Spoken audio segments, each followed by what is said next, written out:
be an actor, pretending on the stage. Don't wanna be a writer, with my thoughts out on the page.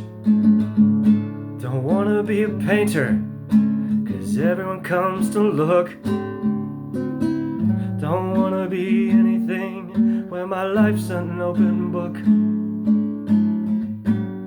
A dream, it's true, but I'd see it through. If I could be wasting my time with you. Don't wanna be a farmer, working in the sun. Don't wanna be an outlaw, always on the run. Don't wanna be a climber, reaching for the top. Don't wanna be anything where I don't know when to stop. A dream, it's true, but I'd see it through. If I could be wasting my time with you.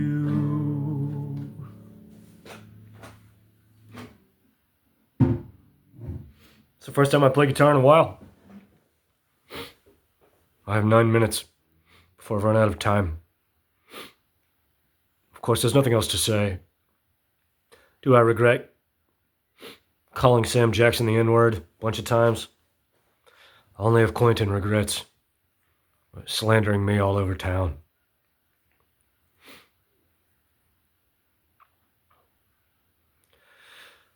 I suppose, on a fundamental level, come on, buddy. This message would be to, to Daniela's family, to her mother and her sister in Israel. I guess that's where they live. I don't know. It's like a war zone, but I know that they live pampered lives. They're very protected. They have resources. But, seems pretty obvious that Quentin having this genetic deficiency, being an outright eunuch, that's like the realization that I've come to. Right? Having no sexual fire at all. Right? As a result of a deep genetic scar, a divine fracture from birth, has crafted this film to tie up all the women in his life and, right, have them get fucked on union film sets and projected all over the world, right, as a statement to the world, right, that I control these women sexually. I control them though they fuck other men. Right? I control the beautiful women of the movies with my mind. And so my message to Miriam Shedor, I think is her name.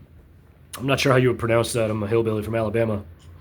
But she's a writer, Daniela's mother, as well as her sister, Sharona, are you all just like okay with knowing that she got tied up and fucked against her will by a disgusting old man? And that, right, she's making jokes about why she's making that movie, that pornographic film with Cliff Booth. Because, right, I've pointed out that Quentin never held up his end of the bargain in their marriage. Right? So the joke is that, like, she's making the pornographic film, right, because Rick Dalton never got her into the American movies proper. Right? You get it? Rick Dalton is her husband. Quentin is her husband. Is that, like, are you okay with her, like, getting fucked on a union film set against her will and having it splayed all over the world? Like, that's like, I know she doesn't have the heart to tell them. I know she's just so deeply embarrassed by all of it, and who could blame her, in that way. And so as far as why they stay, the joke that they make on American Dad when they're watching Lifetime made-for-TV movies is, why do they stay, Steve? Is it only works for Mikey and Sydney for me, like in my mind. Like I can't really make that justification with Daniela if their children are there, or if she's worried that as soon as she starts packing, or as soon as she like starts to leave, that he'll blow her away, that he'll murder their kids, or like I can't really fault her for that. But Mikey and Sydney, I'm having a real hard time with justifying them saying, oh well, we worry about Daniela, like oh like yeah, like that's fine, like to a degree, like I get that, but if in your heart of hearts Daniela wants you to come to me because we'll all go get Daniela together, and she can't say anything to anyone without like actually risking her safety in a meaningful way, it's getting harder for me to justify Mikey and Sydney's cowardice in this way. Because, they're adults, This is the 21st century, If a woman can be a C-suite executive, and make, billions of dollars, theoretically, then they have the right to not do this movie, Then they have the right to say, Daniela will be fine, because if she's not, then Quentin goes to prison forever. And so again, this comes back to my argument in the novel, that if he has HIV-infected blood, like in that house, then it kind of does take on a whole new quality, doesn't it? But if he's poisoned him, and they come to me, I'll take it. I'll do it. Fuck it. What does it matter? They're so beautiful, He's trash. He's the most disgusting man in the world. So, Daniela's family, are you all okay with this? Are you all just so naive? I can't believe that you're all that naive. Seeing my argument intellectually, Seeing, how clear my logic is, and how it doesn't matter that you call her and she says everything's fine, that's always going to be the answer, That's always going to be the answer until I'm at that front door. That's the point.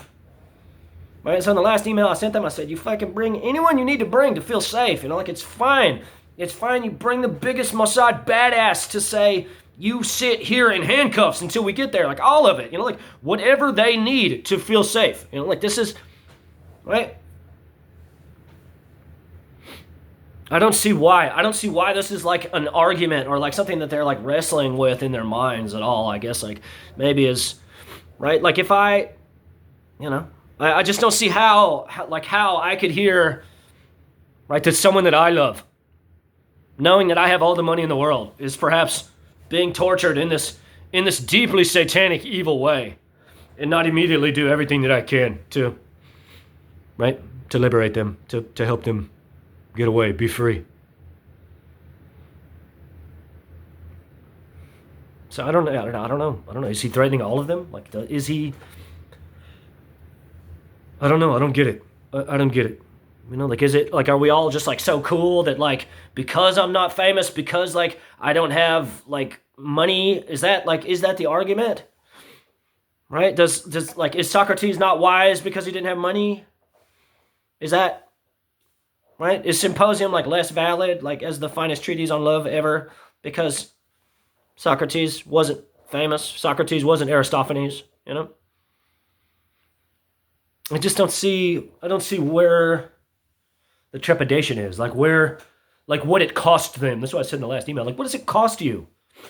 What does it cost you to come here and help me put eyes on them and help me be assured?